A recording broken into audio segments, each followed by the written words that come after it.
Hello, everyone.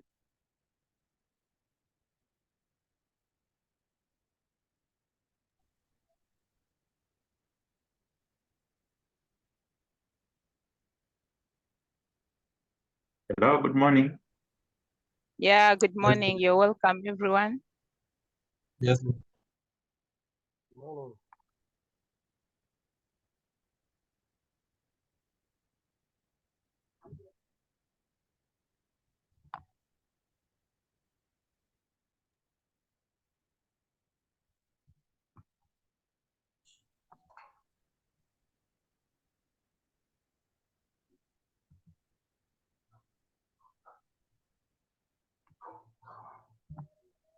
Yes, good morning, Madam Rosmita.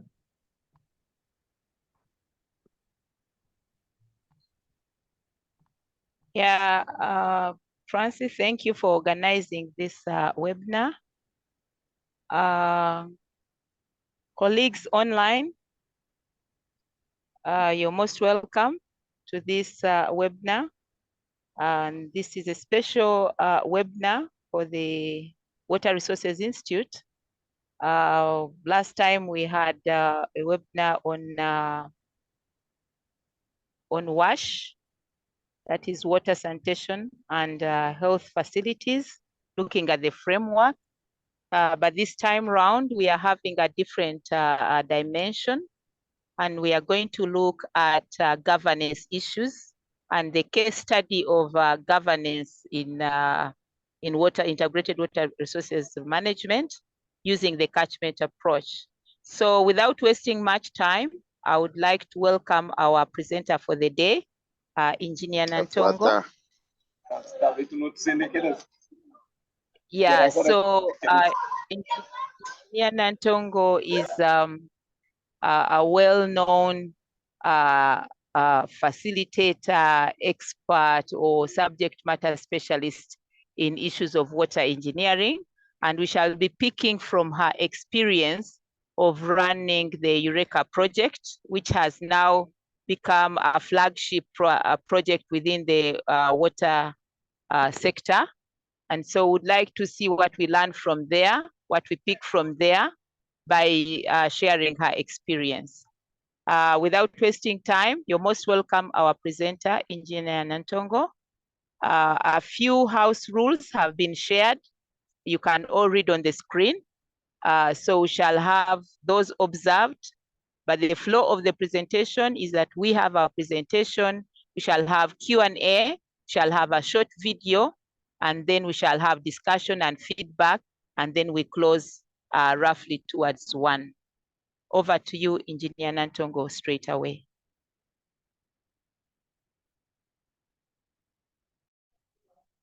Good morning, ladies and gentlemen.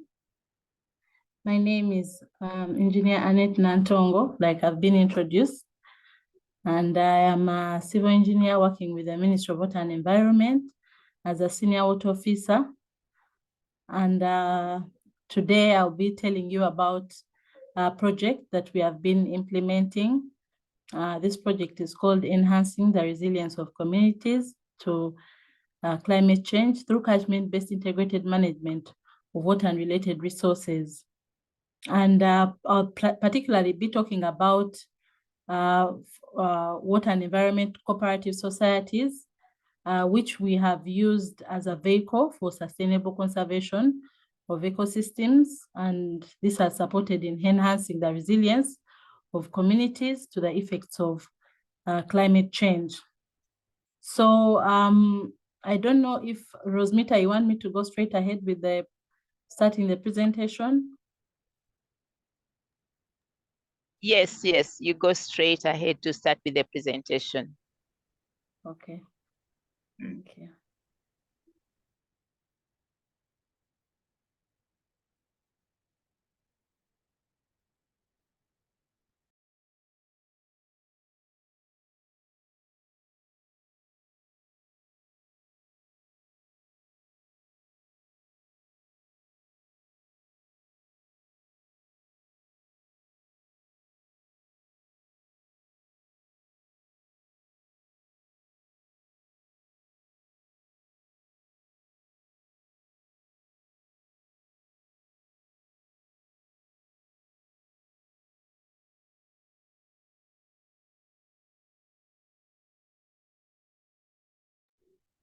Are you able to see it in the slide mode? Sure. Okay. So I'm going to be talking about the water and environment cooperative societies as a vehicle for sustainable conservation of ecosystems and also for enhancing the resilience of communities to the effects of climate change. Like I've mentioned, this was done under the framework of a project called Enhancing the Resilience of Communities to Climate Change through Catchment-Based Integrated Management of Water and Related Resources in Uganda. And the short form for this is the EURECCCA project.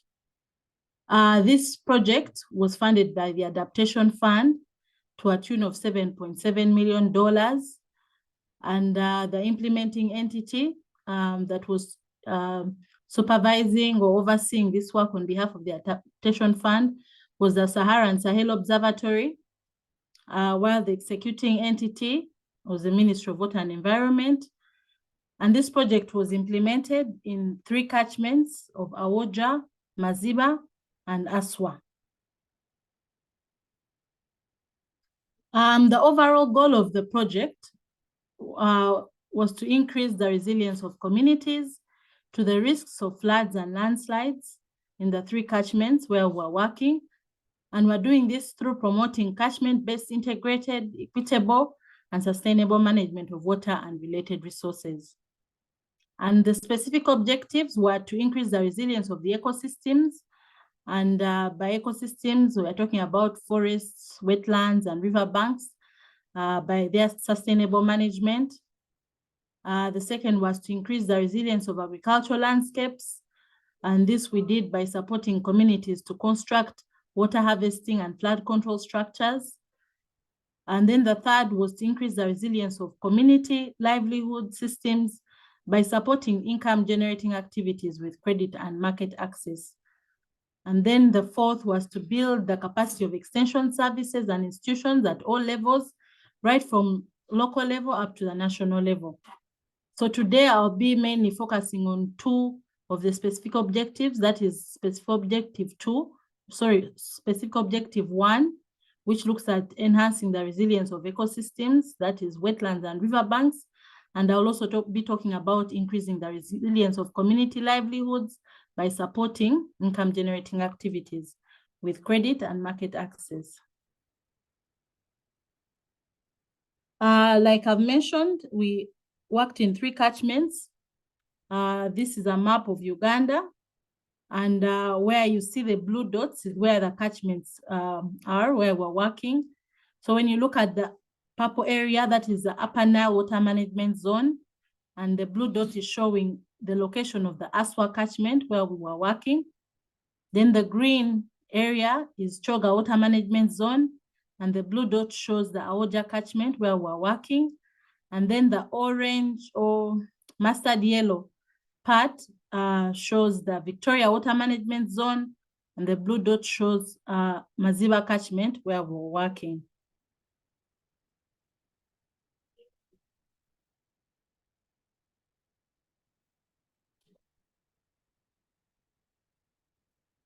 So we were not working in the entire catchment, and we actually, at the beginning of the project, we did a baseline study that enabled us to select the most degraded sub-catchments within the catchment.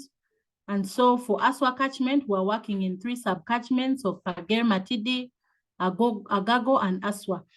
And when working in a number of districts, not all the interventions were implemented in all the districts, but at least we worked in each of the districts that you can see on the screen. So for Pager Matidi, we worked in Kabong, Kotido, Kitgum. In Agago, we worked in Agago, Abim, Pader. Then in Aswa, 1 sub-catchment, we worked in Lira, Amuria, Otuke, Aleptong, Napak, and Abim. So this is a map showing the 3 sub-catchments where we were working in Aswa catchment. Then moving on to Awoja catchment, we worked in 3 sub-catchments of Kelim, Taboki, Opeta Bisina, and Lake Kochobo. And from the map, I think you can see Lake Kochobo is where we have this turquoise color. And then the yellow and the light, very light brown is Kelim Taboki in the highlands of Kwen, Buko, Nakapilipilit. Then the dark brown is the Opeta Bisina, where we found districts like Katakwi and Kumi. So as you can see, I think the pattern is that we were working upstream, midstream, and downstream for each of the different catchments. Then for Maziba catchment, seeing that Maziba is a very small catchment, we worked in all the 4 districts that make up Maziba catchment, that is Rwanda, Kabale, Ruchiga, and Ntungamo districts. So again, we're working upstream, upper Maziba, midstream, middle Maziba, and lower Maziba. So this project was divided into 3 components. We had a component that was looking at component 1, which was looking at establishing frameworks for climate resilient catchment management in the 3 catchments. The second component was looking at implementing concrete adaptation actions for resilient and sustained ecosystems, flood control, and landslides across the agricultural landscapes, as well as diversification of livelihood strategies. And then the third component was a capacity building component, where we're looking at building capacity of all the different levels, right from community level up to national level. So this pie chart shows the distribution of funds by component. And as you can imagine, or you can already imagine that the component 2, which is looking at implementing concrete adaptation actions, was taking about 65% of the funds, while capacity building was taking about 19%.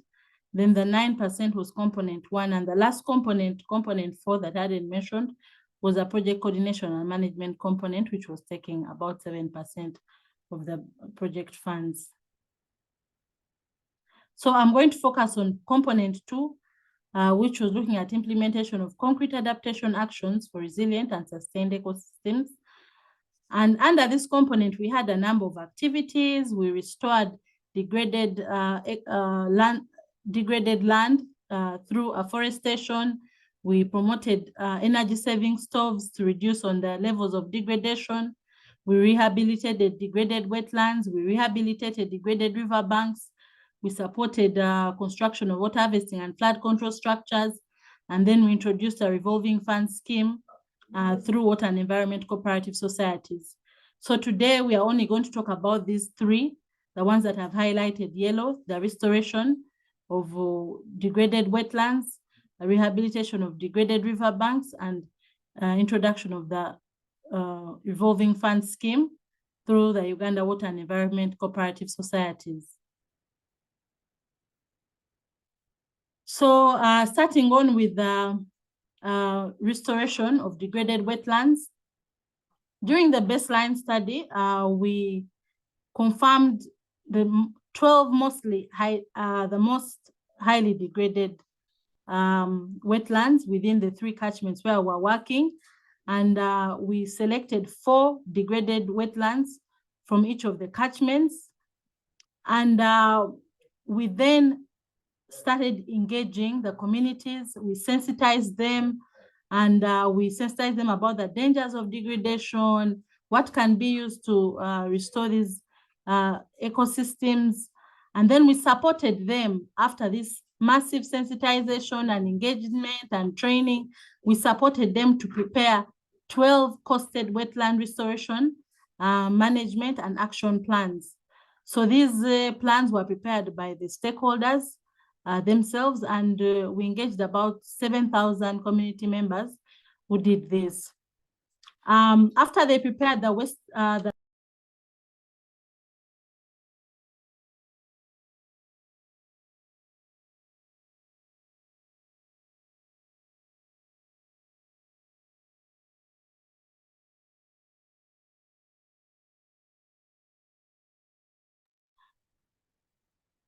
I'm sorry about that. Looks like we had some internet issues. I don't know at what point it went off. Was it on this No, slide? it No, has just gone off. yeah. Sorry? Yes, Francis? I think you can, we're on the outputs for the component slide.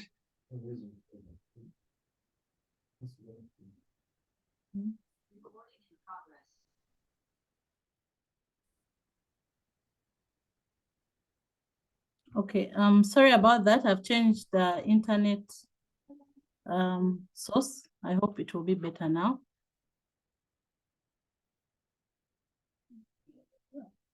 Are you able to hear me?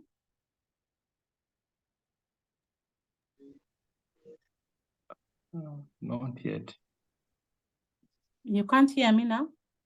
Yes, No, I we can hear you. hear you. I thought, yes, we can hear you, but I thought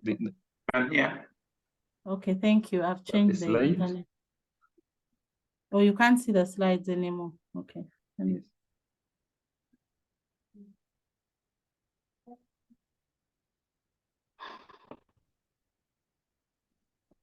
Okay. I think now you can see the slide, right?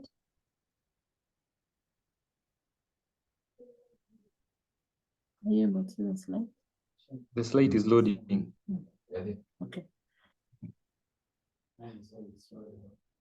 Not yet on. So sorry.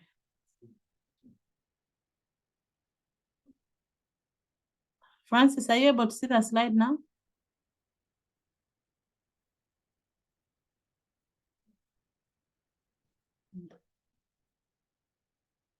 Are you able to see the slide?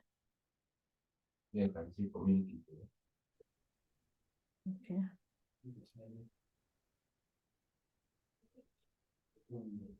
Francis, are you able to see the slide?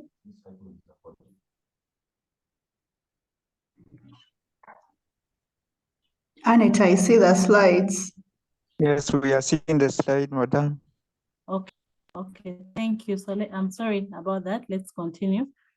So like I said, we confirmed the 12 most highly degraded wetlands at the beginning of the project during the baseline assessment. And we worked with the communities that live around these wetlands and were degrading them. And we engaged them, we sensitized them, we trained them on the dangers of degrading wetlands and the advantages of restoring the wetlands.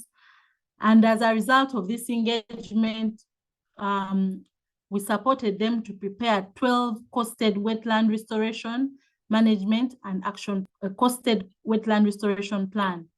So once this was done, we then trained them on how to implement these plans, and particularly how to demarcate, how to tell the boundaries of a wetland, and how the restoration of a wetland could be used as could be done, as well as their sustainable use.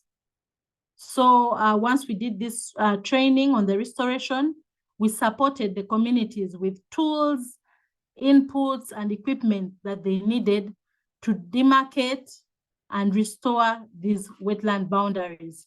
So we gave them tools like hoes, pangas, barrows, pillars, concrete pillars, tree seedlings for the boundaries, and so on. So as a result, we were able to, and the communities were doing this restoration, the demarcation and everything was done by the communities themselves. And as a result, we were able to demarcate about 342 kilometers of wetland boundaries, which led to the restoration of about 600 hectares of degraded wetlands.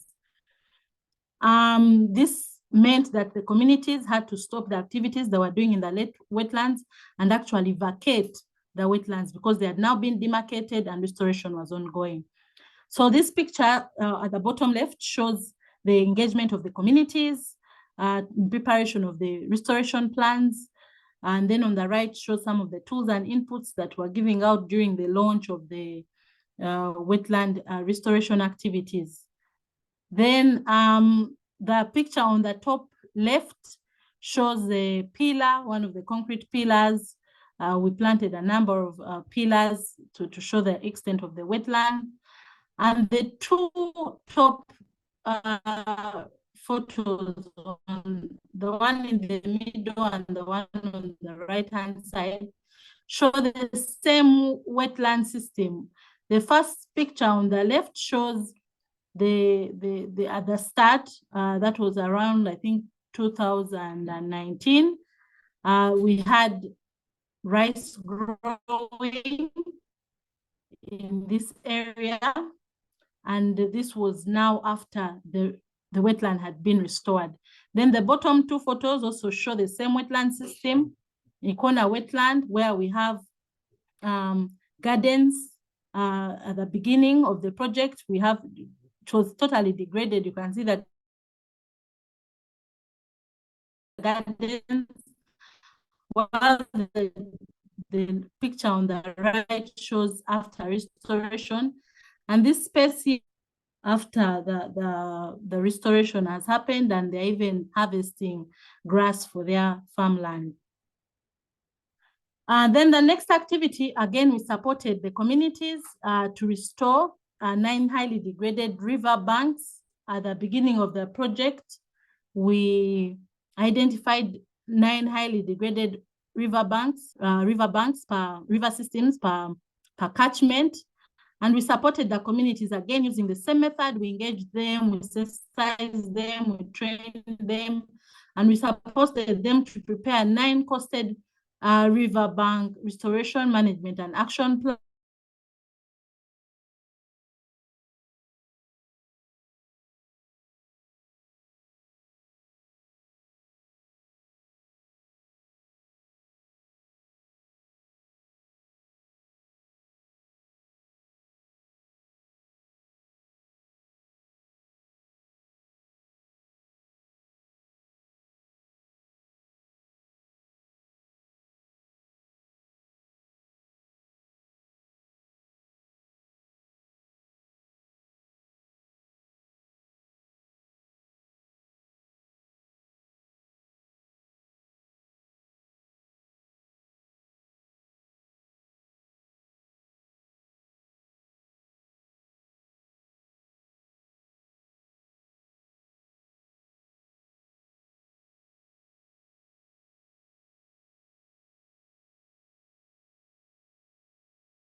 I think we've lost Engineer Annette, but what I know, she's trying to connect again.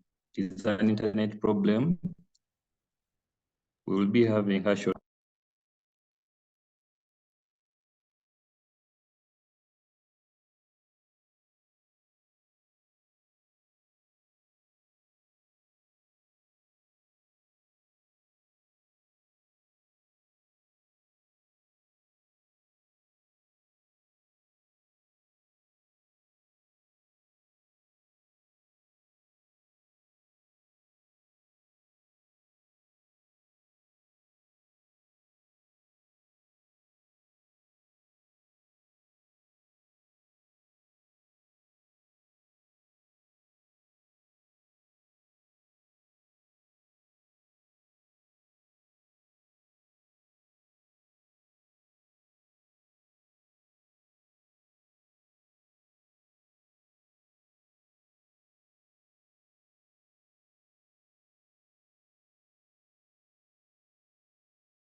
Hello, I'm really sorry about it. We are having some internet challenges here, but I hope you can hear me now.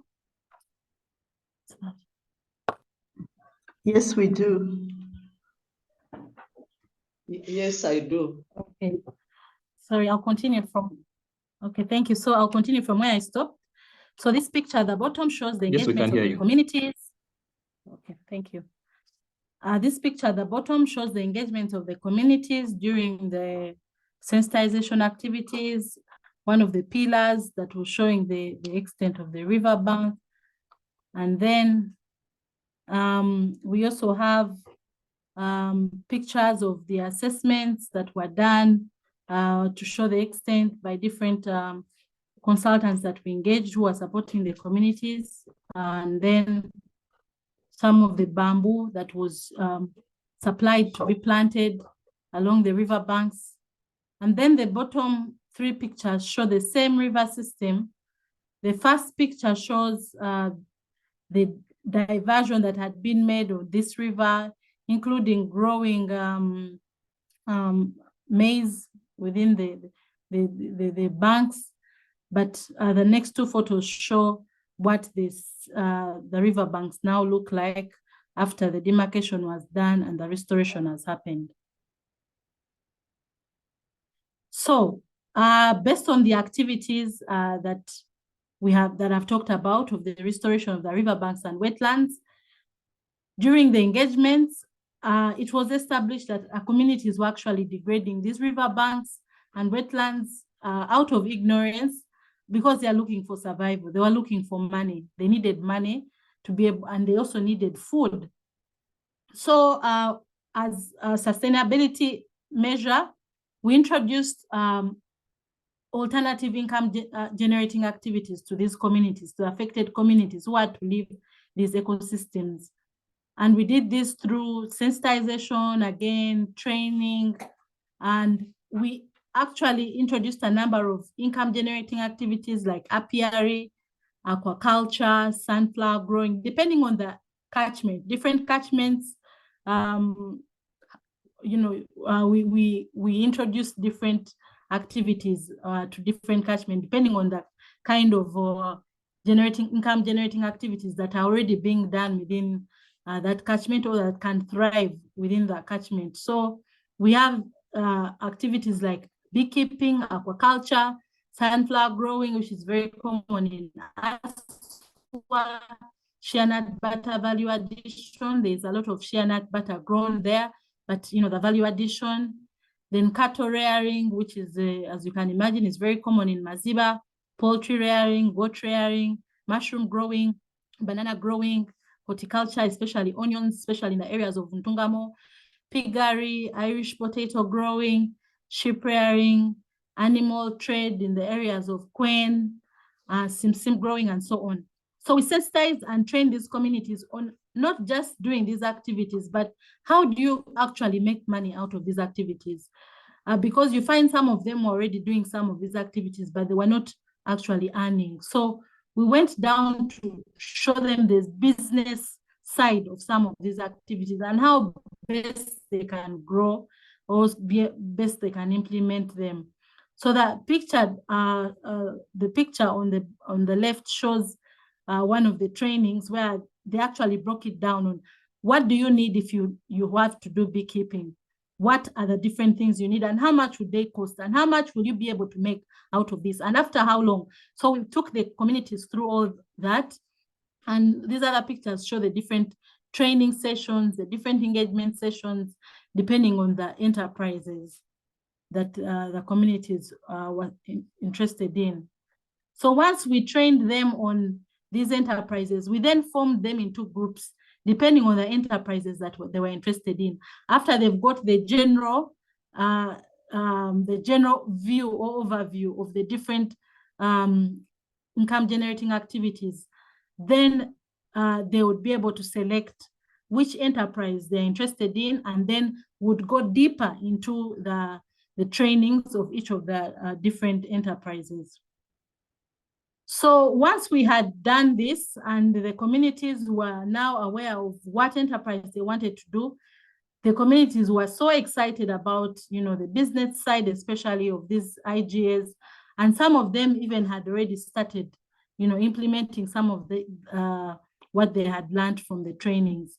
We then introduced a revolving fund scheme through what we call Uganda Water and Environment Cooperative Societies, and these are the first Uganda Water and Environment Cooperative Societies that have been established. At first, at the beginning of the project, we thought of forming circles as a vehicle for this revolving fund. However, through interactions with the Ministry of Trade, Industries and Cooperative, we zeroed down on a specialized cooperative called the Uganda Water and Environment Cooperative Society. And why we did this is because the circle, based on the rules and regulations of the circle, the communities could be able to use the funds for anything that they wanted, including activities that might degrade the environment. So we actually zeroed down on using the WECS, we call them WECS, Water and Environment Cooperative Societies, so that we can be able to set the rules and say you can only use the funds to do activities that actually are environmental friendly. So based on the ecosystems that we had established, or rather we had rehabilitated, we formed 14 water and environment cooperative societies. And these cooperative societies were actually supported to fully register with the Ministry of Trade, Industries and Cooperatives.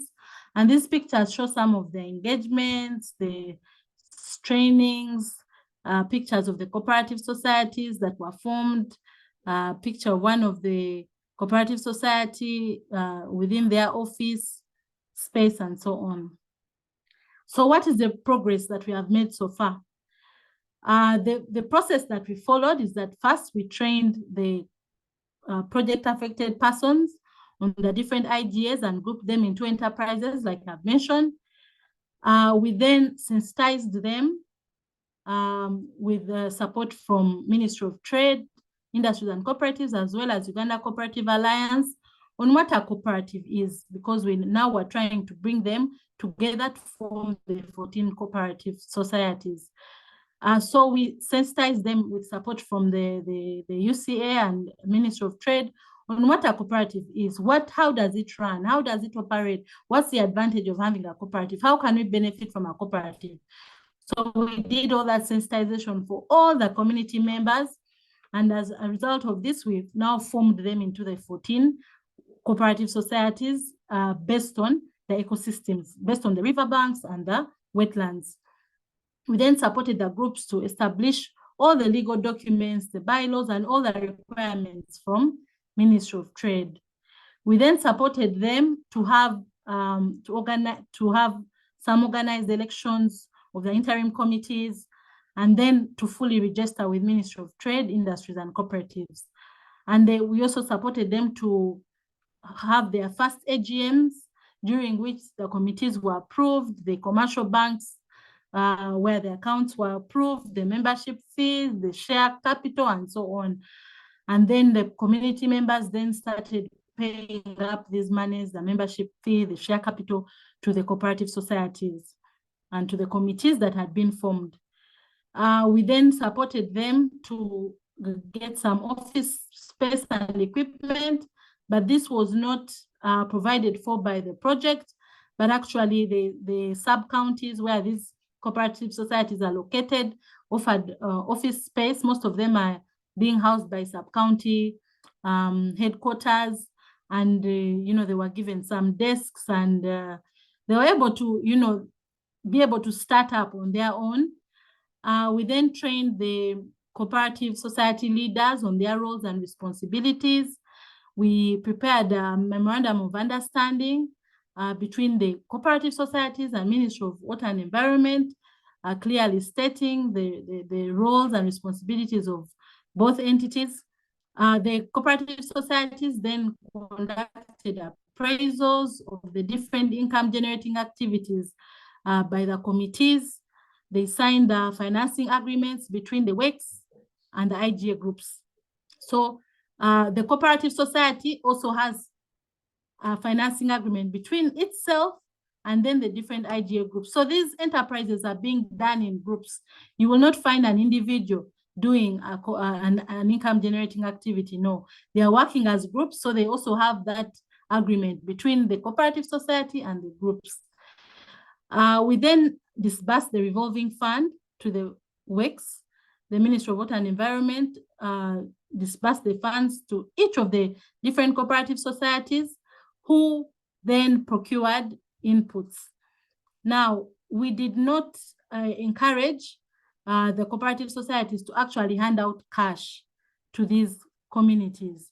Instead, the cooperative society does the procurement of the inputs. If it is beekeeping, they'll buy the beehives, they'll buy the suits, they'll buy the smokers, they'll buy everything that is needed to set up the enterprise, and then give these inputs to the groups, and then they're able to do implement the income generating activity. And then there has been routine follow-up of these IGAs by the Ministry of Water and Environment staff, by the district officials, and all the other partners that we are working with to ensure that they're doing the right thing and that the funds are being managed well. So these are some of the pictures of the AGM meetings that we had, the swearing in of the different committees, group pictures, the elections of the committees. This is a picture of one of the certificate of registration for Ministry of Trade, a signpost of one of the cooperative society. We then, the amount of money that we disbursed to the cooperative society. We've lost you. We don't see the presentation anymore. Sorry. I can see. Oh, but No, some we of can- us can see. Some of us can see. We can We can see. see. I think it's your It side. seems to have poor network, but we are seeing.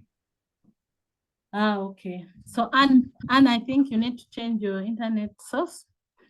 No, So, it is well, I can see it now. okay, great. Thank you. So these are pictures of, I think these are pictures of the elections, the AGM meetings that they held, the voting, and some group pictures that were taken by the cooperative societies.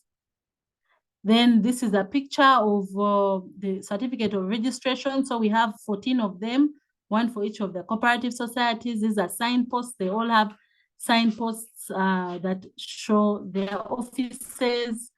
The amount of money that we've disbursed to these cooperative societies is $630,000 US to be able to implement the income generating activities. And this money was distributed based on the income generating activities that the group is doing, as well as the number of people that are in the cooperative society. So we have some pictures showing the disbursement or the WECS receiving the funds. These are dummy checks, and this is an office, one of the offices. I think this is a Awoja society supporting within the cooperative society. So the governance structure of these cooperative societies, we have the Ministry of Water and Environment and the Ministry of Trade, Industry, cooperatives that are actually overseeing these cooperatives. They are actually overseeing the implementation of the income generating activities and ensuring that the funds are being well utilized. There's also I think an umbrella of cooperatives, the National Union of Water Cooperatives, which is also offering the same role. And then within the cooperatives, we have the 3 committees. We have the executive committee, the supervisory committee, and the vetting committee that are supporting the day-to-day activities of this cooperative society. And some of them have been able to hire staff, but others, so far since they've just started, might not have staff and might be doing the work themselves, but they are managing for now until when they grow to a level where they are able to pay staff members to be able to manage or to do the day-to-day running of the cooperative activities.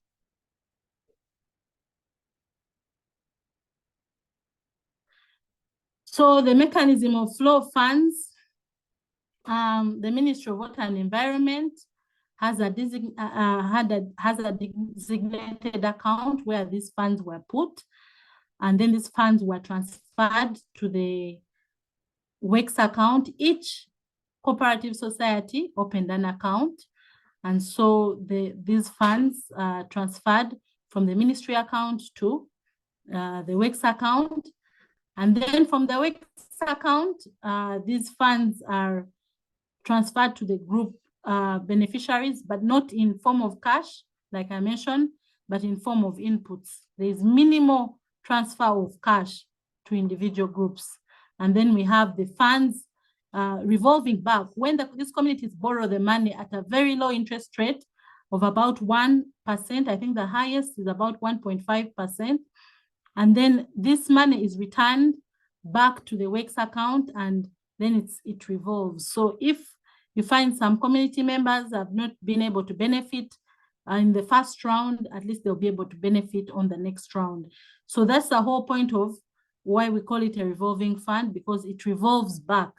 It goes back. It's not like they give them the inputs and that's it. No, this money is borrowed based on the financing agreement. They have a payment schedule. And so far, the communities have actually been paying. It's really impressive that they are paying these funds. And so the money is always revolved, and then other beneficiaries are able to use it. These are, again, some pictures of some of the enterprises that have been established. The top left photo shows a group of sunflower growing, and they had received the seeds. Then the middle group shows a group that is actually making baskets out of the papyrus from the wetland that they had been degrading. Now they are benefiting and are able to make some of these products and sell them.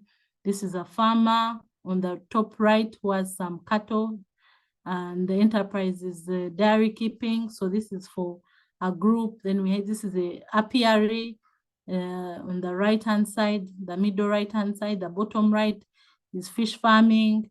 Then the middle bottom picture shows banana growing. And it's very impressive that after the training, some of these farmers were doing these enterprises, but the yields were not good because, they did not know how to do it. For example, the bananas, some of them were not spacing them well enough. And now the harvest is really big, and the farmers are really testifying of, the high yields and the financial benefits. Then the bottom left photo shows the goat rearing. We also established, as part of the project, we established demonstration centers, one in each of the catchments, but I will only talk about the one that is related to income generating activities. We established a demonstration center in Ngetazadi, that is in Lira, for communities to be able to go and see how best to do some of these enterprises. This demonstration center was particularly for alternative income generating activities that are friendly to the environment. And we demonstrated, we have around 17 fish ponds, we have some mushroom growing, we have beekeeping, we have shea nut butter value addition, where we are making, we show them how to make wine, how to make Vaseline, how to make soap, and so many other products out of the shea nut butter. So with this, the communities have been, some of the WECS committee members have gone for excursions there to learn the best way to do this. And whenever they have some challenges, these community members are able to go and be able to learn more about how to do the enterprise. So with this has not been a piece of cake, especially when we were restoring the riverbanks and the wetlands. It was actually very challenging. We had a lot of political interference, especially during the political seasons, where politicians would, give wrong information to the communities because of wanting cheap popularity, and the communities were rejecting some of the, some of the information we were giving them, and some of them were refusing to leave these wetlands. But eventually we were able to you know, the engagement was really huge. It spanned over almost 3 years. Actually, in the first 2 years of the project, we were doing engagements and engagements and engagements before we could do the concrete actions on ground, because, you know, the communities, you know, one day they are agreeing, the next day they are not agreeing. But we found that the engagement and also the promise of the revolving fund really worked. We also had an issue with the lockdown, which halted a number of activities.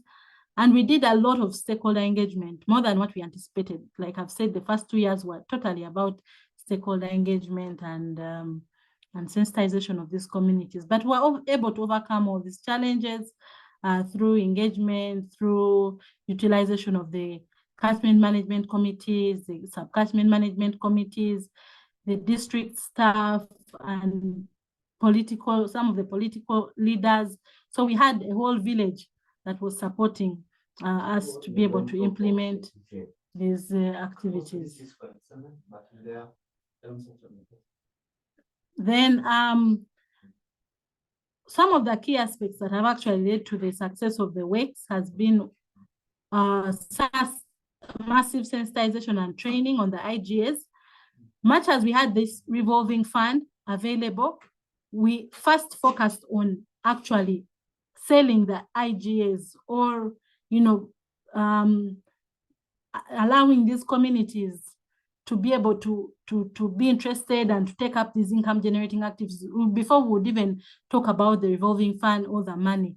So that massive sensitization and training on IGAs as the first step was really helpful, as opposed to having started with the cooperative and the revolving fund.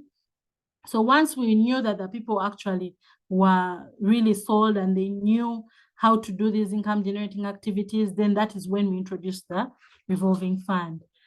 Then also the group formations. Implementing these ideas in groups has promoted a lot of accountability and unity within the communities.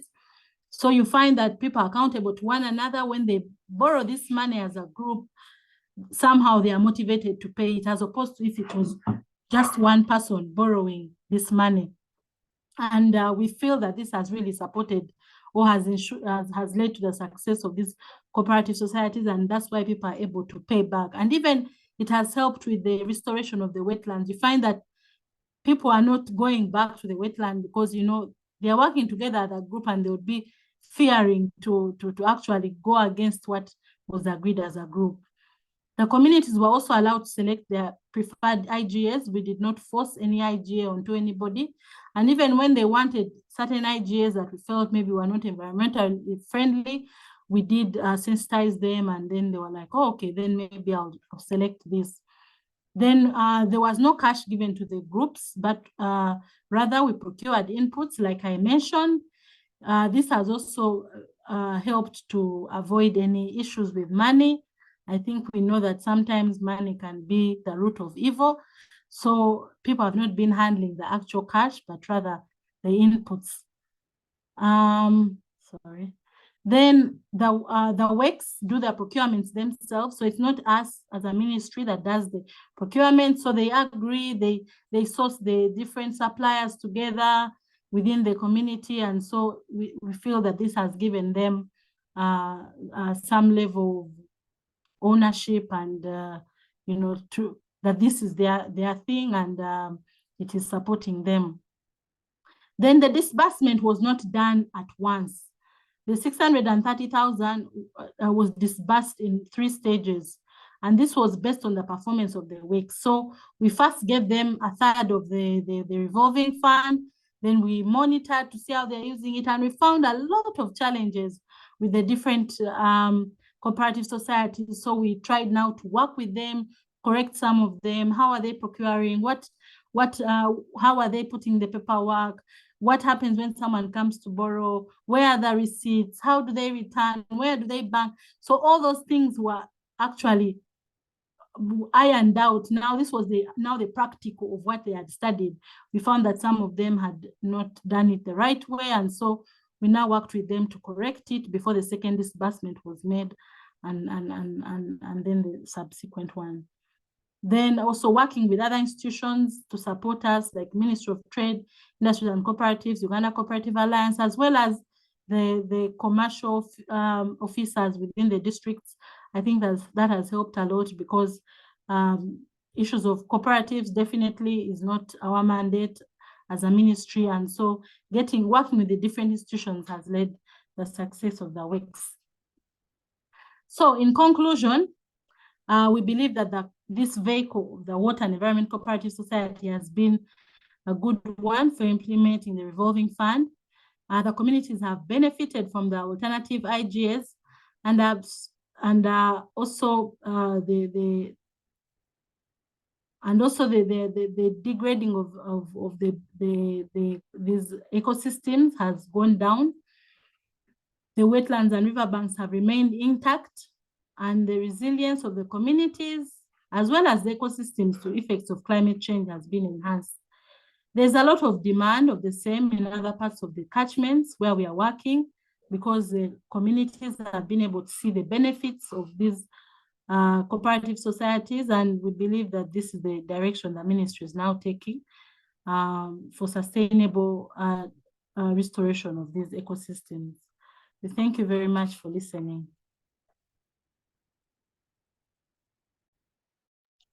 Okay, yeah, thank you very much, Engineer Nantongo, for that wonderful presentation.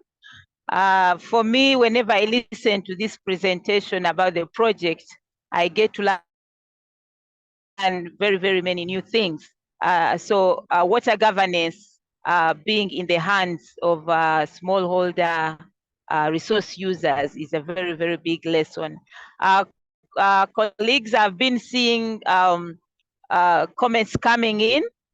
So I would like, if it is possible, you can respond to the comments if you're able to see them, or if you need our assistance to be able to read them to you, you can quickly get them. But they are all issues around, I've been looking at the comments, it's about like return on investment for these groups, issues to do with sustainability when the project exists. And also I remember one thing that you have always presented is the ability for people to do work for themselves. That has been a big lesson in this project. Maybe at one point you can also share how you are able to mobilize people to do things on their own without too much involvement. Over to you, can look at the comments and give feedback. If you need assistance from myself or Francis, we are there to support. Back to you in terms of feedback on the comments. Okay, thank you very much, Rosmita. I think from the chat, I can see the first comment is from Luboa Dennis, says, my worry is on how to manage getting back the money because beneficiaries tend to be stubborn. I think I kind of hinted on this. Oh, by the way, I have a lot of colleagues that have been part of this project, the implementation of this project. So I might be calling upon some of them once in a while to respond to some of the comments. But for now, I think I hinted on this. We've seen that actually grouping people, them implementing these IGAs in groups has really supported with regards to getting back the money, because it is normally in a group, you won't find that everybody doesn't want to return the money. It's normally 1 or 2 people, but when they're in a group, it's hard for them not to do it, because these are people who live next to each other, they're accountable to each other, and they are really, really serious about these enterprises.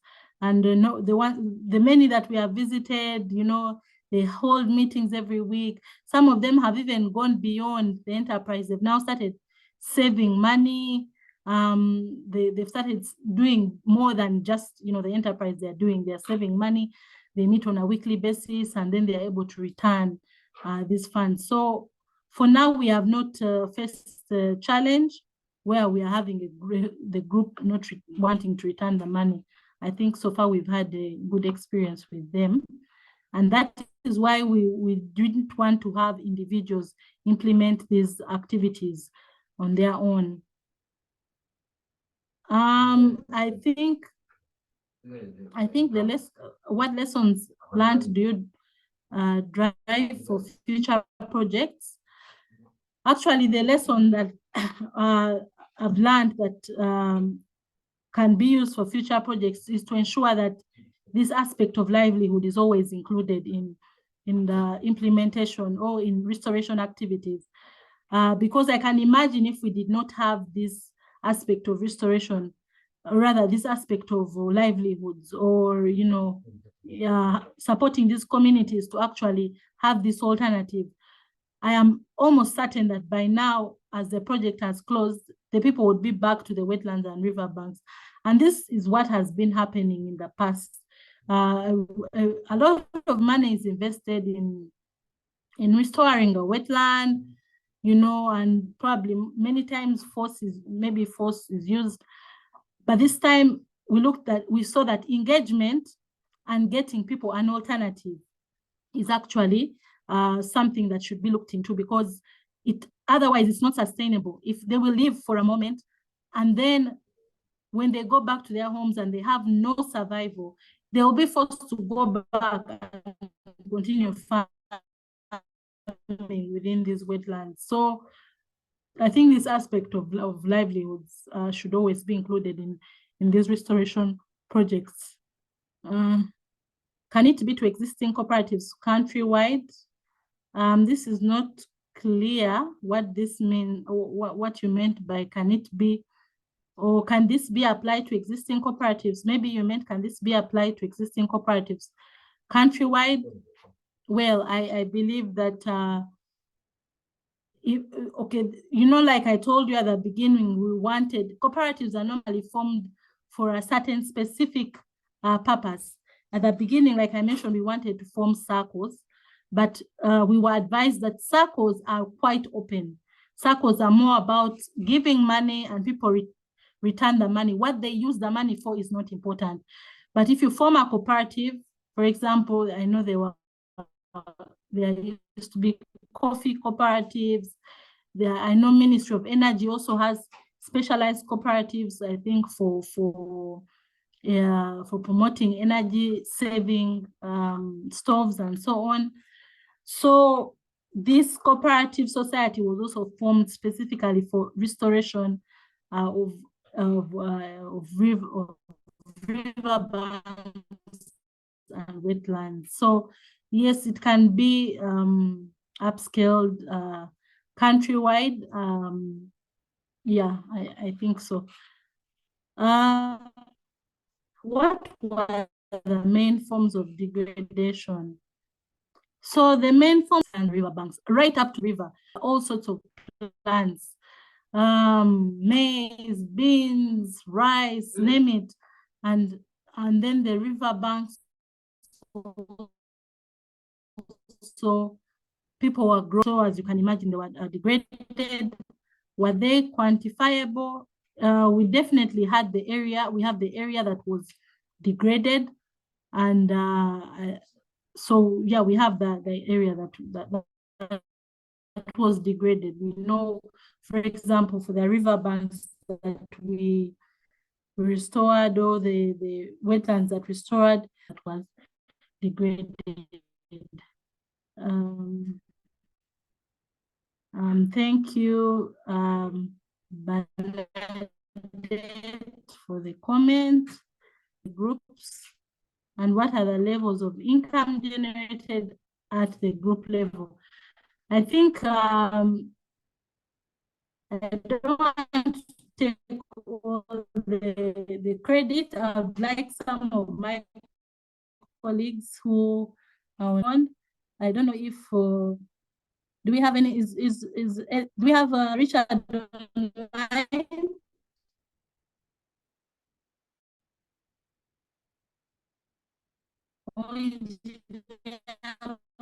Maximo? We don't have Richard. We don't have Maximo, but we have Emol. Okay. Looks Nemor like Stephen is Stephen online. Nemor, I see. Okay. Maybe. Okay. Maybe I can go ahead to respond, and they can always supplement. So what is the typical loan size to the groups, and what are the levels of income generated at the group level? So this is really dependent on the IGA that the group is doing. For example, I know that I can give an example of dairy farming. So you find that for dairy farming, maybe there are around 10 people, maybe within a group, and you'll find that maybe each cow, each of the farmers is given about, I think about 2 million, or yeah, about thereabout for a cow.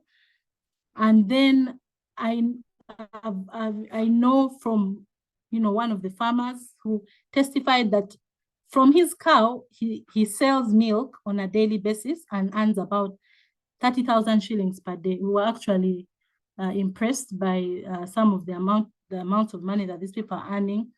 So it depends on the enterprise, and if it's 30,000 per day that he's making from the milk, it means that in a month he's making about 900,000 from this milk. So you find that at the first level, let's say there are 10 members, you'll find maybe 4 of them were able to get cows, and maybe in the second disbursement, another 3 were able to get, and then in the third disbursement, another 3. So it's dependent on the IGA, depending on what the cost is for that. So if it's beekeeping, then it's the cost of the beehives, the cost of the other equipment, like the suits and the smokers and so on.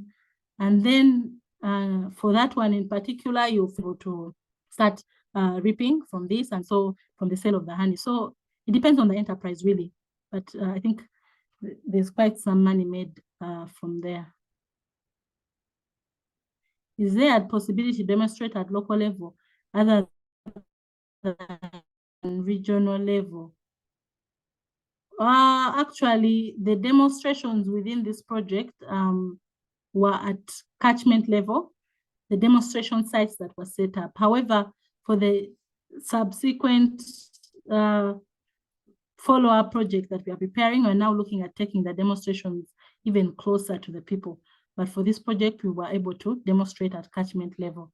But we're able to allow the community members to be able to go to these demonstration centers and learn as much as possible. Then were there any differences noted from the way one region participates in the project as compared to another? What we noticed in living was the difference between one community compared to another comes to community participation, even just for government. Some are more cooperative than others. Is this something that project implementation? Yes, definitely. We had some in the past. For example, we had it is in our the other that's where the more politicians, that's where we had the most resistance. That's where we did the most people, while we some found that some areas in the around the Karamoja region, Catchment, there was also a bit of a lot of resistance there, and then while others were a bit easier.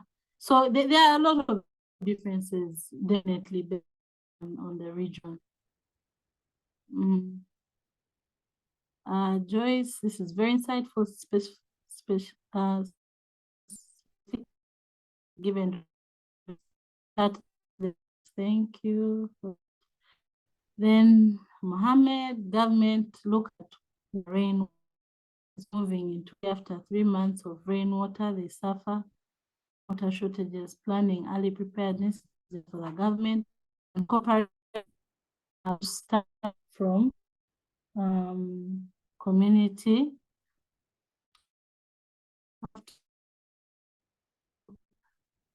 planning. Have to start from community level. I think this is a comment, not a question. Dear Annette, please receive our company profile. Okay, thank you. Then thank you for the presenter for such a wonderful presentation. However, I'd like to know whether the MWE has some future plans of extending such great projects to areas like to flooding that seem to be attached to poor river catchment management. We are actually, yes, we have actually extended some of this work to other parts of the country and are continuing to prepare more project proposals to cover other parts of the country. For Rwenzori in particular, we have a project funded by the World Bank called the Integrated Water Management and Development Project that is doing similar work, including river training and more work, more than even what we did here within the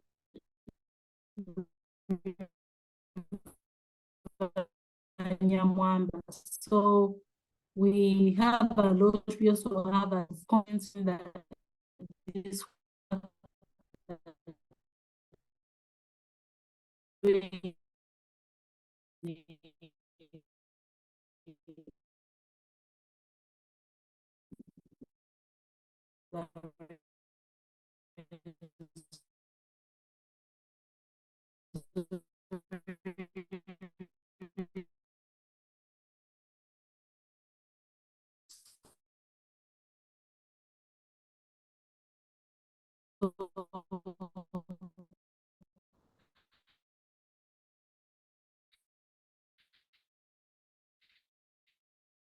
yes, there's a lot on look catchment and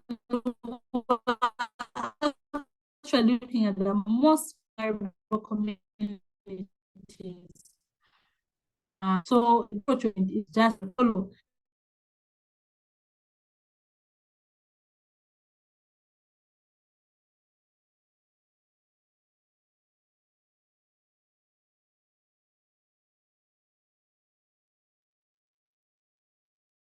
So sorry about that. Again, we have internet issues.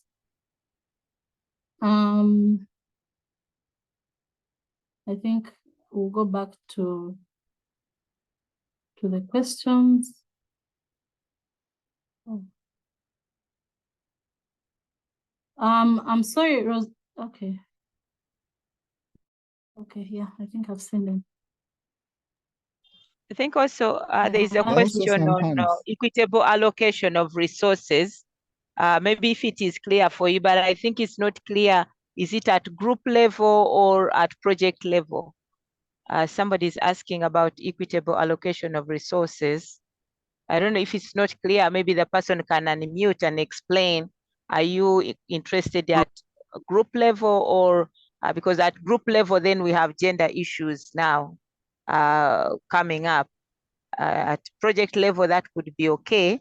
But also maybe, Annette, you could also help us. Were there some peculiar gender issues that seem to emerge, maybe which you can take to the next level of project intervention? Okay, with regards to the, actually, I would like some of my colleagues to also respond. We really, a whole village who implemented this. I don't know if Nelson is online to respond to the gender issues.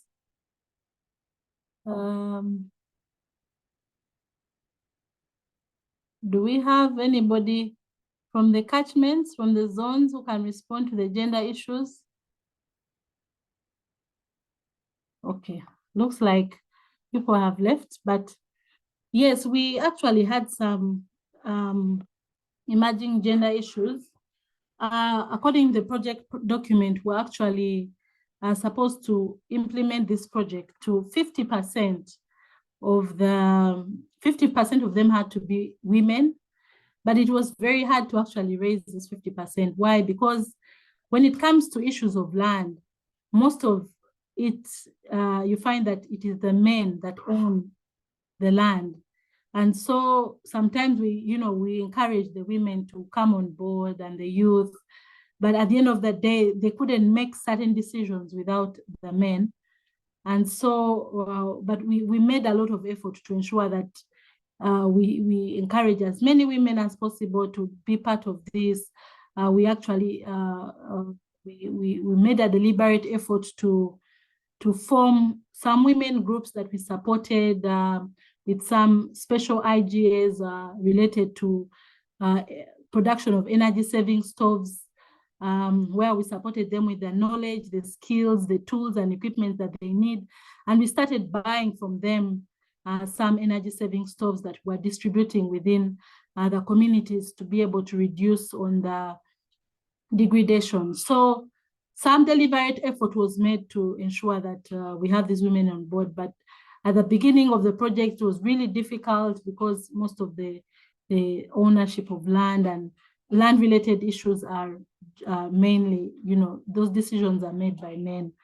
But maybe we just need to keep, pushing for some deliberate activities for women and not leave it, open that, 50% should, the beneficiaries should be women, but actually go an extra mile to craft some special ideas for the women themselves or the youth and other gender categories.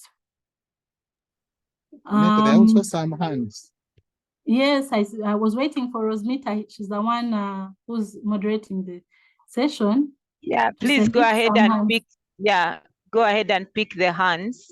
Okay, thank you very much. And before you pick the hands, I think it's very, very important, colleagues, the point that Engineer Nantongo has just made, deliberate actions for women. I think it's something that we take from this as a learning point, because this is a project that had so many activities, so many ecological landscape issues.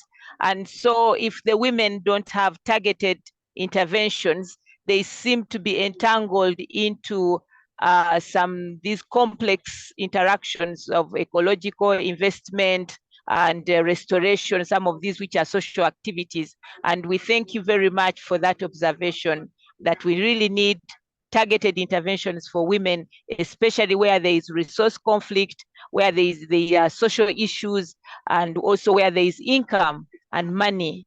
Thank you very much. So please go ahead and pick the hands. Okay, thank you, Rosmita. I see there's Rhoda Musime.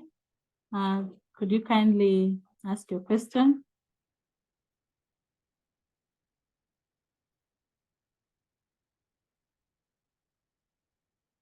Rhoda Musime. Hello, you Hello. Can hear me? Yes, please. Can you hear me? Yes, okay. I can. Thank you very much, Annette, for this brilliant presentation, but also I should say that's an exciting initiative, very innovative, and it's very rare.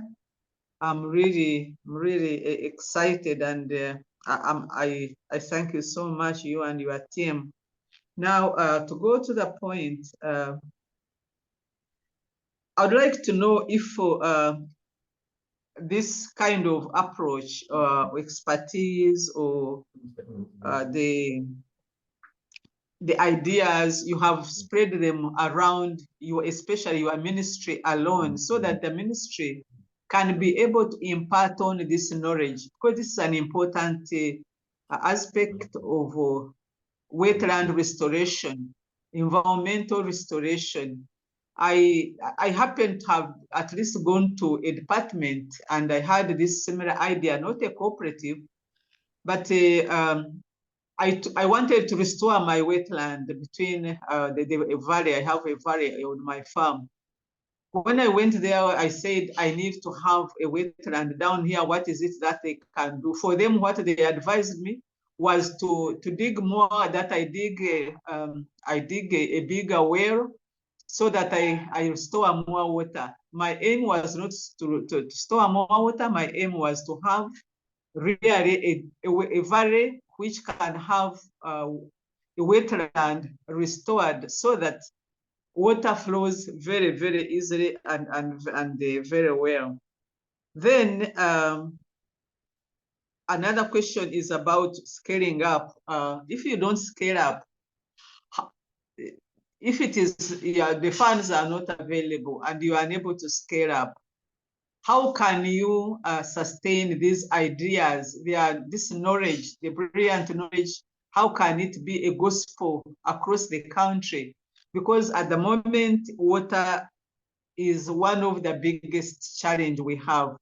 And unless we restore wetlands, then water will continue to be a challenge. So I hope you have got my question, Annette. Yes, Madam Rhoda.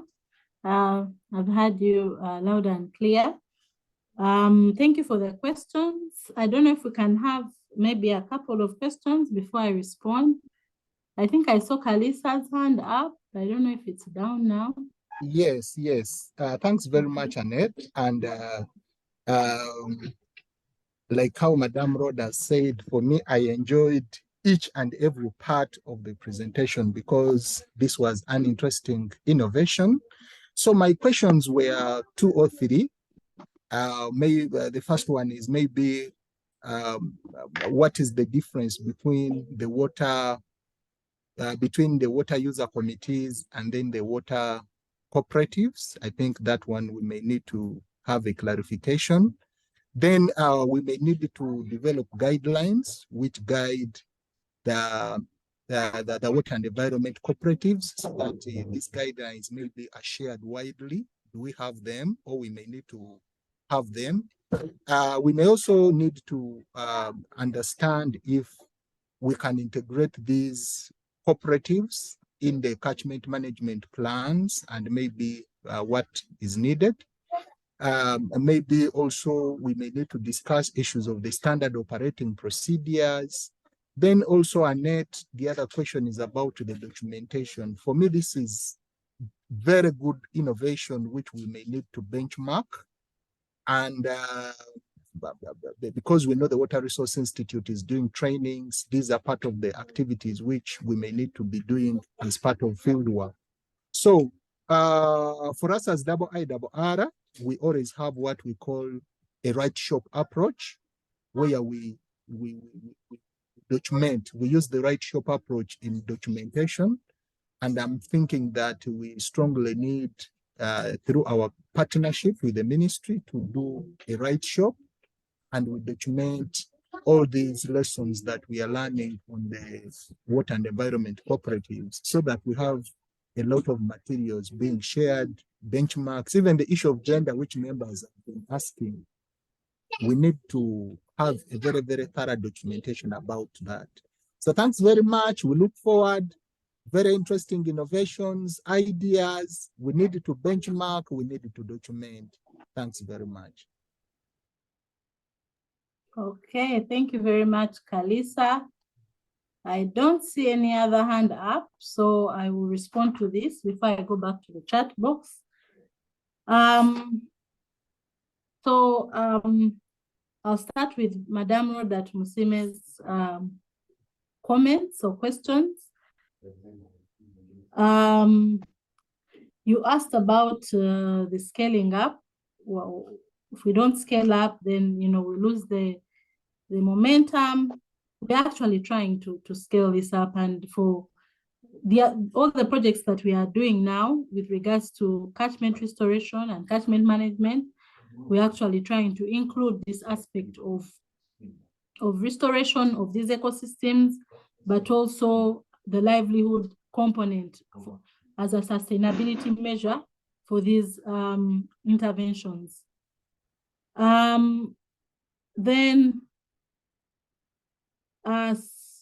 You also talked about spreading them around. I think we are doing this in different parts of the country. Right now, we are starting a project in Impologoma Catchment, again, doing the same. We are doing some work in the Rwenzori region and many other parts of the country, Albert Nile catchment, in different catchments. So we are really trying the best we can do, and we're also writing more proposals to be able to implement this kind of work. Then for Robert, you asked about the difference between water user committees and water and environment cooperative societies. Now, the water user committees are normally formed around a water source to be able to manage and oversee, you know, this water source. For example, if you construct a borehole in an area, then you form a committee, which we call a water user committee from the people using this water. And then their role is to ensure that, you know, the place is always clean. In case there's any breakdown, it is repaired and so on. So that's a water user committee. While this water and environment cooperative society is actually a vehicle for a fund to be able to manage or to restore, to manage an ecosystem or, you know, a riverbank, a wetland, and so on, to be able to support its restoration. So these two are a bit different. This is more like what people normally call circles, but this is a cooperative society that is where the funds can be channeled to be able to support the alternative income of these affected community members. Then you asked about the guidelines. We did prepare some guidelines that are actually guiding these cooperative societies that we've set up, and we're happy to share them with you. Then incorporating them in the catchment management plans, yes. We are now, you know, in the plans, that subsequent plans that we are preparing will make, depending on the issues that are found in the catchment, this can be one of the interventions that can be proposed within the catchment management plan. Then about the documentation, we've had a lot of documentation that we have done on this project. We have a book of, we have a document with lessons learned and best practices. We have some brochures, we have we have some videos, short videos on, you know, different themes. And, but we are happy, you know, to have support to document more, you know, on the lessons learned. And we can always see how to partner with you, IIRR, together with the Institute on, you know, producing more of these documentation materials. But as of now, we've also tried to document a bit of this, the success of the project and the processes and the lessons learned. I think we can now go back to the chat. I don't know, Francis, if you would like us to play, or Rosmita, you'd like us to play the video, short video, just summarizing what I've been talking about before we can go into responding to the remaining questions that are within the chat. I think that this would be a good time to play the video. Yeah, well, this is a good time. Am I heard? Yes, we are hearing you. Yeah, colleagues online, as I did introduce at the beginning, we are going to have a short break, and that will be through watching the video so that we can have some visual expression of what happened. As Francis, you prepare to shoot the video, something very important also as a point that has been noted, you can go ahead and when the video starts, I'll stop making my remark. I think a very important lesson when Madame Rhoda was speaking, I reflected on the aspect of stewardship, resource stewardship. It's very, very pronounced when it comes to, say, indigenous persons as stewards of these resources. And when I heard her story, it mirrored on the aspect of commercial user steward of a resource, because this is her land, she owns it, and it is she's interested in having a natural resource built into her system. And so what happens? So with the introduction also of the water of these cooperatives, it brings us to pay attention to the aspect of commercial stewardship in these natural resources. So it is something that we can put on file and further discuss that for such a successful project that has multiple resources involved, different catchments, how do we deal with the issue of resource stewardship now that even we are bringing in commercial element in natural resource management and restoration? So I think this is something we can put on file and further continue to engage as a lesson from this project.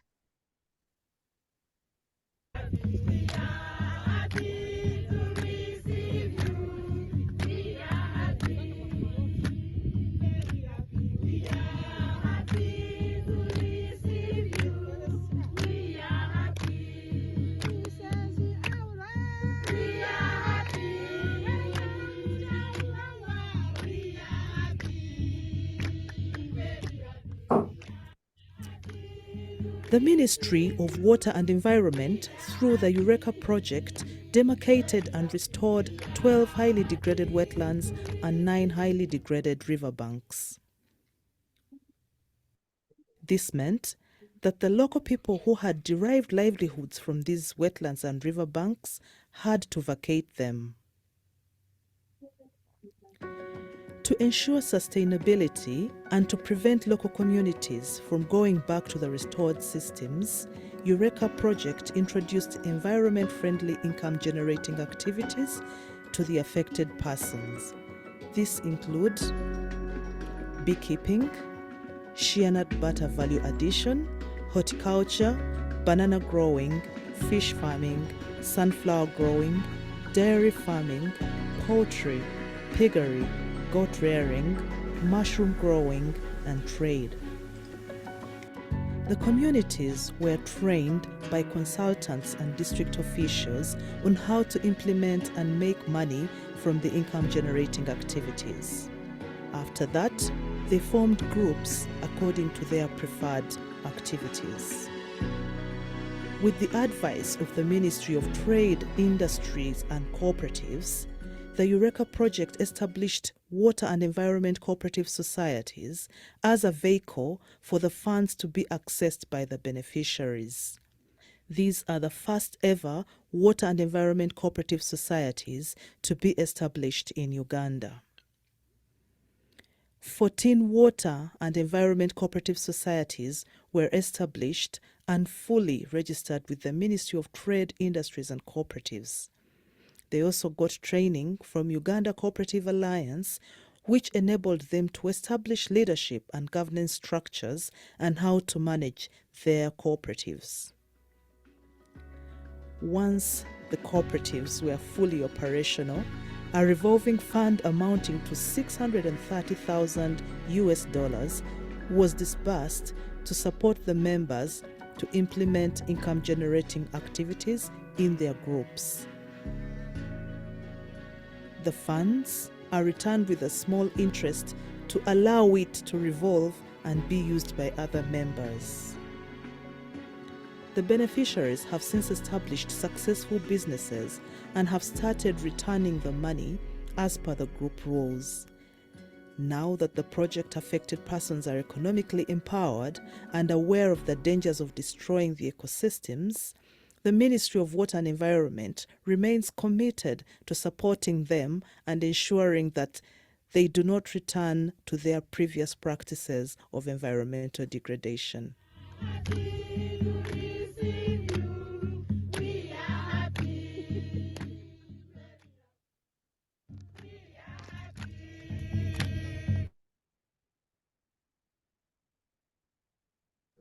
Okay, thank you very much, Francis. I think that just gives a summary of what I've been talking about. And I think with that, we can go back to responding to the comments. Kalisa, your hand is still up. I hope that's an old hand, not a new one. Then it's an old hand, let me lower it down. Okay. Thank you. Then you would only forward it to my computer. Okay. I'm still trying to see where I stopped. Then for me, this is a dynamic approach. This is from Bernadette. For me, this is a dynamic approach and is clearly replicated along such ecosystem management areas. Our natural systems will be edified. It's a clear synergy of polluter pays and user pays principle from the environmental perspective. It also drives full accountability amidst communities and a sense of ownership. Okay, thank you. That's a comment. It's a good initiative. That's a comment. Are WECS promoted by ministry in different districts? Like I mentioned, these are the first ever WECS. So we have 14 WECS so far in the country, but we are planning to actually roll this out. And the WECS are not actually formed following the district boundaries, but more or less the ecosystem, like the wetland. So you'll find that if the wetland is, say, Ogwete wetland, that is in Aswa Catchment, then the WECS, that cooperative society, is for Ogwete. So if Ogwete straight crosses the district, then we shall have them come together to form that WECS, because we are looking at conserving an ecosystem. We are looking at conserving a riverbank and bringing these people together to know that this, they need to conserve it. So we are not following the political boundaries, but rather the boundaries of the ecosystem. Thank you for the presentation. Have you been faced with a situation where members in the WECS have sharply differing views on which IGA their WECS should invest in? If yes, how was this resolved? Yes, we have actually, I think I mentioned this during my presentation, and I said sometimes the WECS will have a certain enterprise that is preferred, and yet probably that does not apply to their area. For example, if a cooperative society wants to grow bananas, maybe in an area where they cannot thrive, then the knowledge is given to them and they are told that, look, in this area, probably bananas are not able to thrive. However, if, say, you do goat rearing, this is, how much you need to invest, this is how much you need to get out, and probably the investment would be able to thrive. I think we had an issue where one of the cooperative societies was had wanted to do sheep. However, that area was near a park, and there were wild animals, and based on the the information given to us by the officers from the district, they didn't think it was a good enterprise, and were able to find an alternative for this group.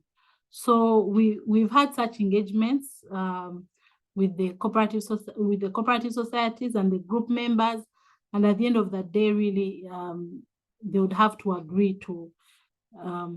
They would have to agree. We do not force them to do the enterprise, but we try to give them the knowledge and the information to allow them to select something that would work best for them. Did you have any success story of people leaving rice growing in wetlands and adopting to those other alternatives? Yes, very much so, Carol. We have a lot of success stories. For all the 12 wetlands that we restored, they are intact. People were growing rice, especially in the eastern Uganda, that's in Awoja Catchment, and now they are not growing it anymore. And Carol, you sit right here near me, so you can come and we chat about this.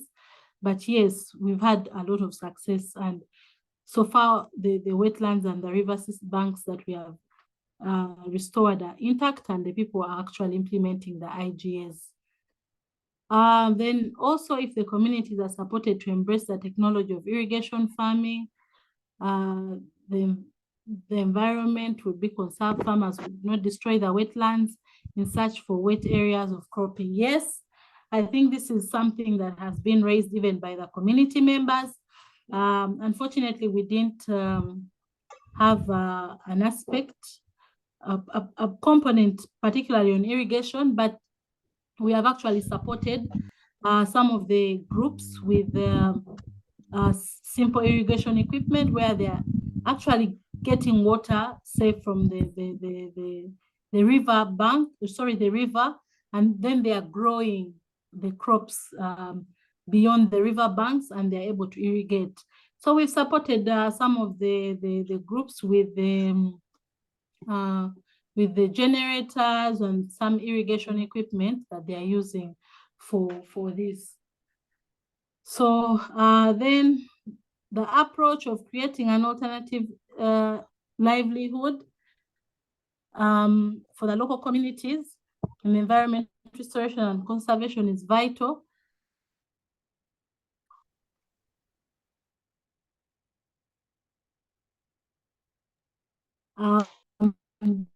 Given that this funded initiative are there for integrating this approach in the various programs of government for GOU funding in all local governments as a scale-up approach. So we have implemented this project with the local governments actually. Everything we have done, we've been engaging the different district local governments, sub-county officials, and they've been part and parcel, mainly for sustainability, to ensure that even beyond the project, they are able to continue monitoring these different interventions. And normally, when we have a catchment management plan and this kind of activities, we do disseminate. We also have catchment management committees, sub-catchment management committees who are based down there. And we believe that these are all kind of like ambassadors, you know, of these good initiatives. I think what we need to do now is to have some designated,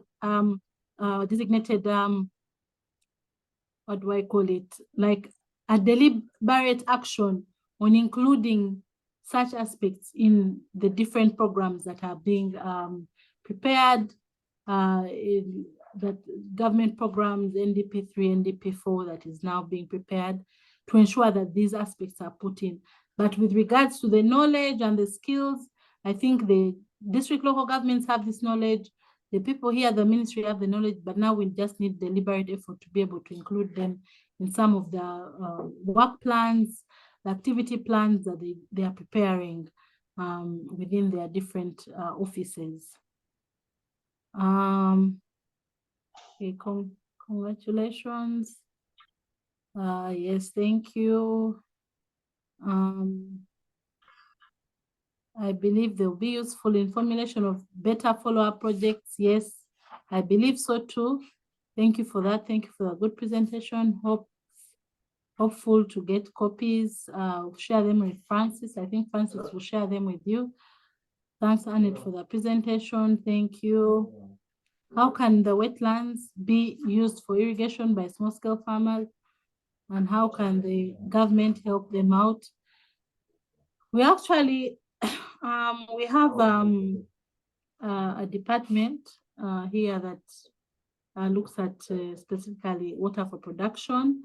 And we've been working with them within this project, and we're trying to see how to support. The communities are actually asking that on top of all the IGAs and everything, can we also give them that, you know, can we be able to support them with irrigation? So that's something we're also looking into, probably in the subsequent projects, but also within the activities of our sister department here. I would like to seek more clarification concerning governance in terms of implementation, monitoring, and possibly more clarification about equitable allocation of the resources in the community that were chosen. I don't know, this is not very clear, but like I mentioned, this 630,000 was not divided equally among the 14 WECS, but we had a criteria that we followed, and we were looking at the number of people within the cooperative society, and we're also looking at the enterprises, because you find that if somebody is doing aquaculture, they would need a certain amount of money that is different from somebody who's doing, for example, beekeeping. Probably the one doing beekeeping might need less money. So we looked at all those different aspects, and then were able to come up with a criteria that was fair and that informed our different allocation. Then with regards to the monitoring is being done, like I mentioned, by the ministry staff, is being done by the district staff, is being done with support from Ministry of Trade. So we have a number of people that we do some joint monitoring where we go and see how these people are doing with the district commercial officers. If it's, for example, if the group is doing fish farming, we'll go with the district agriculture officers. So depending on what it is, we are really engaging the district staff and the sub-county staff, as well as other like the Ministry of Trade to support us to be sure that the cooperative is being run well and so on. So we have a lot of routine monitoring, as well as we're also getting, sometimes when we go, we do get support from the catchment management committees and the sub-catchment management committees. Kindly share the presentation and contacts for us to reach out to you. The contacts will be shared together with the presentation. Such a good initiative. Maurice Mohindo, who asked about equitable allocation of resources. Thanks.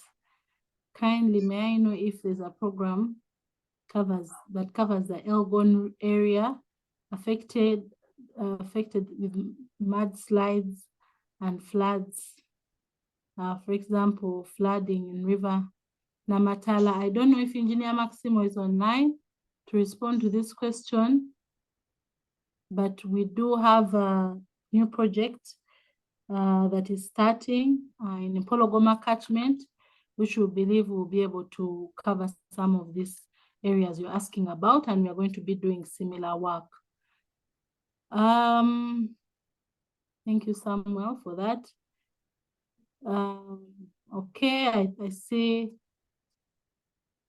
Carol Niwagaba, my colleague, was responding to the gender issues. She says, yes, true, we have had some gender issues in regard to raising numbers following the project document. But with time, women join the groups, and at the moment, women and youth are the most beneficiaries of the EURECCCA project. That's that she's talking about. That's the case for Maziba Catchment. It was a challenge, but with time, they were able to get on board. Then RODA benefits far outweigh the challenges met. Congratulations. Thank you. Vincent Ouma, great work. Looking forward to try and implement the same in very challenging water systems in Kenya. Thank you for that, Vincent. We wish you the best, and we hope that you can always interact with us and we can always share ideas with you. Thank you, Annette, and thank you. Thank you, good work. Also, Vincent has a question: how does the young people, especially those at universities, be part of such initiatives? I think those are the universities, maybe with support from the Water Resources Institute, can be able to come on board and do some applied research on some of the interventions that we are doing. So as of, we did not have any PhD or master's student working on the project, but we do think that there are there's a lot of applied research within the project that can be taken up by any of the students who are interested. And I think the Water Resources Institute can see how to bring this on board. RODA again, projects end, but knowledge gain needs to be sustained. Spread this kind of approach across the board. We are trying, and I think we are using some of the platforms like this webinar to spread the gospel, and we shall continue to spread this information using any chance that comes up. And I think you also now are ambassadors. After hearing this, we hope that you will be able to spread this information, and if you need us to support you on this, you can always contact us. Thank you very much. I think that's it for the questions. We're over to you, Rosmita. Yeah, thank you. Thank you so much.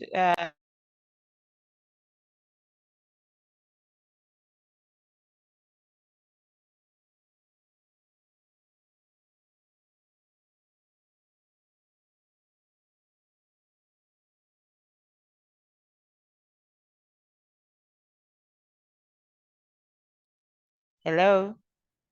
I was unable to hear you, Rosmita. I don't know if it's Okay. on. Thank you so much. I said I love your resilience in the implementation, which is also appearing in the presentation, because whenever you are speaking, we just feel like you shouldn't finish, because the story keeps on flowing and flowing and flowing. And we really thank you so much for the ability to share with us, for also the lessons that we have learned from the implementation. If there is any other comment, we are yet to close. As you know, our culture, we normally close by 1, unless there is something pending. Colleagues online, is there anything that you think, does anybody have anything that you think is worth talking about right now before we give in our closing remarks? We have a hand from Samuel. Okay, great. Can Samuel Hello, good open? afternoon, members. Good afternoon, members. Yes, good afternoon, Samuel.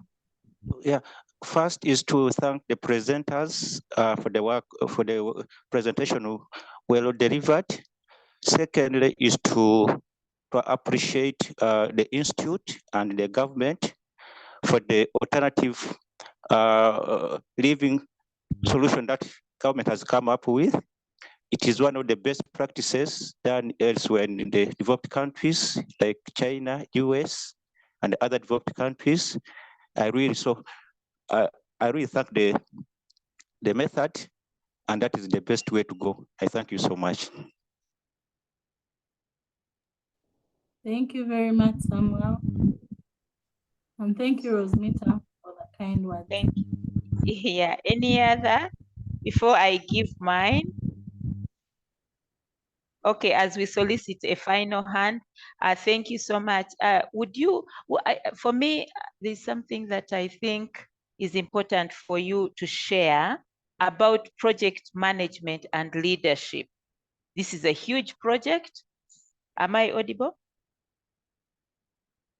Yes, you're audible. Yes, okay, yeah. Yeah, Engineer Annette, can you share with us from your perspective? I'm sure many of us on this platform would also wish to maybe implement such a project. From your experience, what is the lesson on project management administration? Because this stems from the boardroom. You have also to respond to donor issues, and this is a climate change fund which has very strict guidelines. And then you have community implementation, you have stakeholder. So from your experience being a project leader, what would you share with us? Those who are online, who are going through the same, those who aspire to do the same. We have people like Madame Rhoda, who has been at the center of everything, and I'm sure she's now reflecting her experience of what she has been doing. So what do you speak to people who have been, who would like to be, or who are currently into project management of such complex environmental driven projects like EURECCCA? And with that, I think if you have no other hand, I will ask the Water Resources Institute representative to give a closing remark, and then we close. Okay, thank you very much, Rosmita, for that question. For me, you know, that statement where they say it takes a village to raise a child. I think what I've learned from the success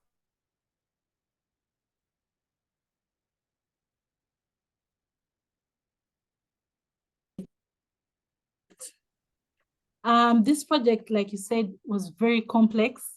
It was covering, you know, different areas. We had the eastern of Uganda, we had the northern part of Uganda, we had the western part of Uganda, then we had the donors, the adaptation fund, and then we had the implementing entity, which was managing the project on behalf of the adaptation.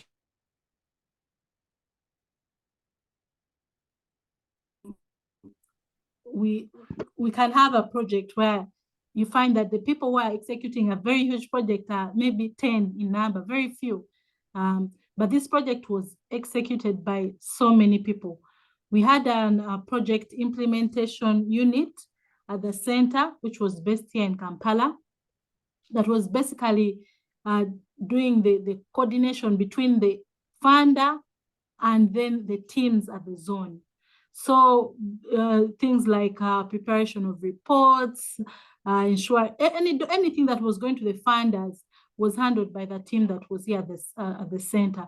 Then we had people at the water management zones based in Lira, based in Mbale, based in Mbarara and Kabale, where we had now the people who are actually doing the actual implementation of the work on ground.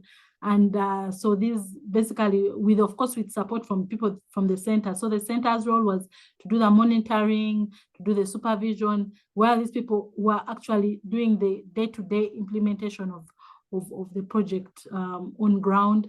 Then we had the catchment management committees and sub-catchment management committees, which were also supporting to ensure that things are being done well right down there at the community level. And we used to support these committees to be able to meet regularly, to discuss with us, to discuss the issues of the project, what's happening, what can be done better. So it took a whole village. And for me, the biggest lesson that I've learned and that I think has led to the success of this project is to involve as many people as possible from all walks of life. On top of that, we had a project steering committee, which was high level, which was actually giving strategic guidance to the project. This project steering committee was being chaired by the permanent secretary of the Ministry of Water and Environment, and we had representation from all the different entities that we're working with. We had representation from Ministry of Agriculture, where we were working with the agriculture research organizations, where we set up the demonstration centers. We had representation from NEMA, which supported us with the wetlands restoration. We had representation from Directorate of Environmental Affairs. We had representation from Ministry of Agriculture. But at that high level, where we have like executive directors, where we have managers and so on. So it took a village, and I think for me, involving as many people as possible really led to the success of this project, and having specific roles and responsibilities for each of the different units. The PSC was, having its own agenda, duties and responsibilities. Then you have the project management unit at the center also having their clear roles and responsibilities. Then we have the teams at the zone, then we have the catchment management committees, and then all these other committees that we formed. So working together with very many different people has led to the success of this project, because at the end of it all, you can't say that Ministry of Water and Environment knows it all, no. So we needed everybody, the districts, all these different entities, Ministry of Trade, Uganda Cooperative Alliance, and so many other institutions. Our sister departments here, the ministry, all working with all these people led to the success of the project. And for me, it was the biggest lesson that I learned. Thank you.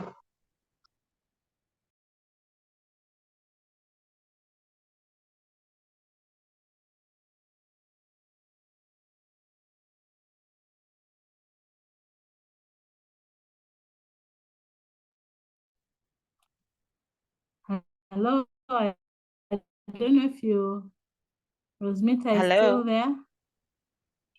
Hello, are you able to hear me now? Did you hear? I finished. Yes, we can hear you. Okay, yeah, because I wanted to be sure that I am heard. I was saying that before she came in, that when she gives a remark, you give a closing remark from the Water Resources Institute and we close. I'm saying, unfortunately, that is not going to be possible. I would like to say something. Annette. Hello? Yes, Rosmita. I have a request. When you were speaking about how the project was implemented, I think for me, I was like in the theater, in a cinema. Nowadays there's a film called Among Us From You, something like that. Can we develop a mural just a one-pager mural of this whole, and the title is called It Takes a Village. It took a village to implement EURECCCA. And we have all these stakeholders. I was just seeing everybody running around. I was seeing the steering committee busy somewhere in the hotel. Then the farmers are down somewhere in the trees. And so if we can illustrate that in what we normally call like a mural, it's just a mural is a mural. It's a one page, whatever you want to call it. And then we see everybody running around to implement EURECCCA. And then we have all these success points, like the way you mentioned them. For me, I think this would be a wonderful piece. And it can be a masterpiece for EURECCCA, and we can frame it and we have it in your office. And that would be the gift that we can give in an engineer who has transcended from water resources engineering to livelihood engineering using restoration and rural-based methodologies. So with that, for me, that is from my side. I can't thank you more, but I would like to have, if we can get that piece and we hand it over to you, Annette, for this wonderful work that you have done. I can imagine as a woman, you must have had competing demands for your roles, especially the gender roles, but you were able to steer the committee, the implementation teams, and just like the way you illustrated.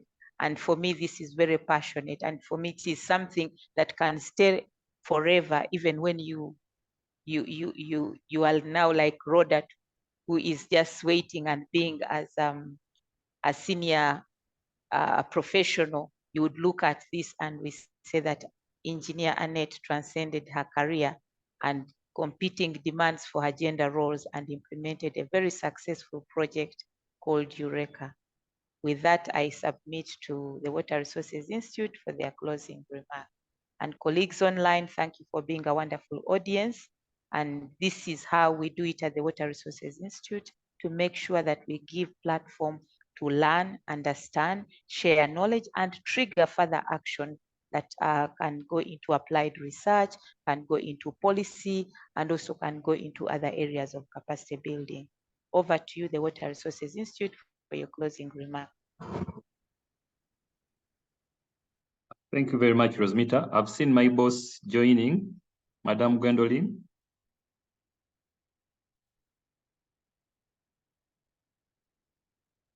Okay.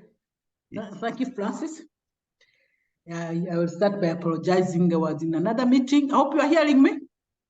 Yes, we are hearing you, Coordinator. Thank you. I had another meeting with the UNHCR. I couldn't attend the beginning of the webinar presentation and joined in maybe 5 minutes ago. Since I've not been around, I don't know how they presented it and what the people's output were, what people's comments were. But I would like to thank Annette, Engineer Annette Nantongo, for this insightful presentation. Although I've not listened into everything, but I've been always listening in the EURECCCA program, and whatever EURECCCA program has been always in my interest, and I've been listening and what I've been doing. But although I missed out presentation from Annette, but I want to thank Annette for even coming very fast, because I'm sure we had planned another person, but we couldn't get it. But Annette was contacted and she responded positively. Thank you, Annette, for responding positively, and thank you for coming and present in this June, August, end of month webinar. Thank you, Rosmita, for moderating the session. Thank you, Francis, for moderating the session. My pleasure. With Rosmita. Thank you for members who have attended. I can see there are about 46 people who are attending. Thank you for listening in, and thank you whenever we call on you to come and be part of this webinar presentation. You always respond positively and attend. And I want to thank all the team from the Water Resources Institute for this webinar presentation. In our presence, in our absence of our boss, Dr. Karist, at least things have continued to move. And on that note, I want to thank everybody, and I want to hand over back to Rosmita and Francis if there's more other things they can add on. Thank you. Back to you, Francis. Thank you. Yeah, for me, from my side, I'm done. I submitted to the Institute for their final closing remark and official closing of the webinar. Maybe what I can say, thank you so much, Rosmita. Thanks so much, Engineer Annette, for the presentation. The discussion was very interesting and informative.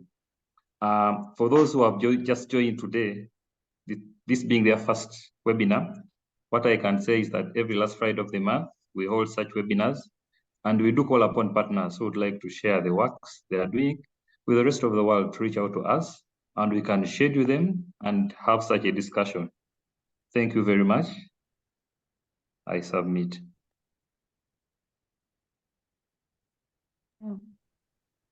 Thank you so much, everyone, and have a nice weekend. Okay, thank you, everybody. Bye-bye. Bye. Thank you so much, everyone. We meet next month on the 29th. Thank you for this excellent expose. You're welcome.